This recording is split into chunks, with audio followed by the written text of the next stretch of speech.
ನಮ್ಮ ಬಿಜೆಪಿ ಮತ್ತು ಜೆಡಿಎಸ್ ಸೇರಿದಂತೆ ನಮ್ಮ ಅಭ್ಯರ್ಥಿಯಾಗಿರ್ತಕ್ಕಂಥ ಅಮರನಾಥ್ ಪಾಟೀಲ್ ಅವರ ನಾಮಪತ್ರ ಸಲ್ಲಿಕೆಯನ್ನು ನಾವು ಮಾಡಿದ್ದೇವೆ. ನಾಮಪತ್ರ ಸಲ್ಲಿಕೆ ಮಾಡಿ ಆದ ಮೇಲೆ ನಮ್ಮ ವೀರಶೈವ ಕಲ್ಯಾಣ ಮಂಟಪದಲ್ಲಿ ಒಂದು ಸಭೆಯನ್ನು ನಡೆಸಿ ಸುಮಾರು 1000ಕ್ಕೂ ಹೆಚ್ಚು ಜನ ಕಾರ್ಯಕರ್ತರು ಅಲ್ಲಿ ಬಂದಿದ್ದರು. ಅಲ್ಲಿ ಸಂಕಲ್ಪವನ್ನು ನಾವು ಮಾಡಿದ್ದೇವೆ. ಅಮರನಾಥ್ ಪಾಟೀಲ್ ಅವರನ್ನು ಕನಿಷ್ಠ 10,000 ಮತಗಳ ಅಂತರದಲ್ಲಿ ನಾವು ಗೆಲ್ಲಿಸಬೇಕು ಅಂತಕ್ಕಂಥ ಸಂಕಲ್ಪವನ್ನು ಮಾಡಿದ್ದೇವೆ.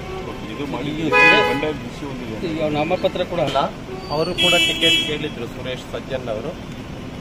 ಅವರಿಗೆ ನಾವು ಮಾತಾಡ್ತಾ ಇದ್ದೇವೆ. ನಾನು ನಮ್ಮ ಕೆಳಮನೆಯ ವಿಪಕ್ಷದ ಮುಖ್ಯ ಸಚೇತಕರಾಗಿರ್ತಕ್ಕಂಥ ದೊಡ್ಡನಗೌಡರು, ನಮ್ಮ ಜಿಲ್ಲಾ ಅಧ್ಯಕ್ಷ ಆಗಿರ್ತಕ್ಕಂಥ ಶಿವರಾಜ್ ರದ್ದೆವಾಡಿಗೆಯವರು, ನಾವೆಲ್ಲರೂ ಹೋಗಿ ಭೇಟಿ ಮಾಡಿ ಮಾತಾಡಿದ್ದೇವೆ. ಮಾತುಕತೆ ಇನ್ನೂ ಮುಂದುವರಿತಾ ಇದೆ. ರಾಜ್ಯಾಧ್ಯಕ್ಷತೆ ಆಗಿರ್ತಕ್ಕಂಥ ನಮ್ಮ ವಿಜಯೇಂದ್ರ ಅವ್ರಿಗೂ ಕೂಡ ನಾವು ಮಾತಾಡಿದ್ದೇವೆ. ಯಡಿಯೂರಪ್ಪನವ್ರ ಹತ್ರನೂ ಮಾತಾಡಿದ್ದೇನೆ. ಇನ್ನು ಒಂದೆರಡು ದಿನದಲ್ಲಿ ಆ ಸಮಸ್ಯೆಯನ್ನು ಬಗೆಹರಿಸ್ತೇವೆ. ಅಮರನಾಥ್ ಪಾಟೀಲ್ ರವರ ಸಲುವಾಗಿನೂ ಕೂಡ ಅವರು ಕೆಲಸವನ್ನು ಮಾಡ್ತಾರೆ.